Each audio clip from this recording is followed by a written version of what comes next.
राष्ट्रीय अध्यक्ष जेपी नड्डा ने आज उच्च न्यायालय के फैसले पर जानकारी देते हुए कहा कि कलकत्ता उच्च न्यायालय ने ओबीसी कोटा उप श्रेणी के अंतर्गत मुसलमानों को दिए गए ओबीसी आरक्षण को निरस्त कर दिया है।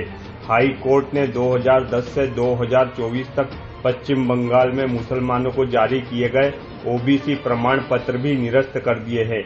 ये दोनों फैसले बताते हैं कि कैसे ममता बनर्जी की सरकार गैर संवैधानिक रूप से तुष्टीकरण को आगे बढ़ा रही थी, या कह सकते हैं कि मुस्लिम लीग के एजेंडे को बढ़ा रही थी। अब जिसका हक है उसे वह सर्टिफिकेट मिलेगा। जिन गरीबों का शोषण हो रहा था उनको न्याय मिला है।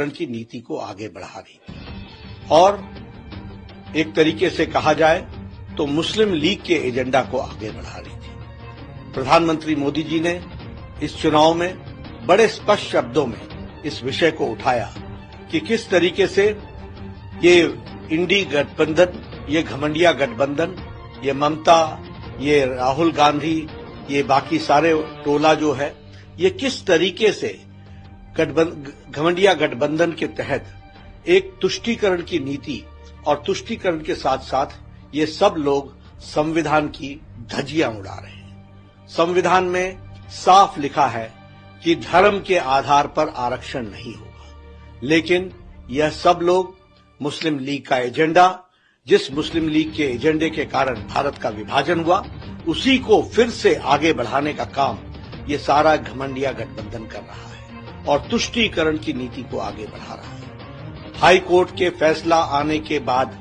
तुरंत ही ममता जी ने कहा कि मैं ना मानूंगी। ये क्या संविधान से ऊपर है?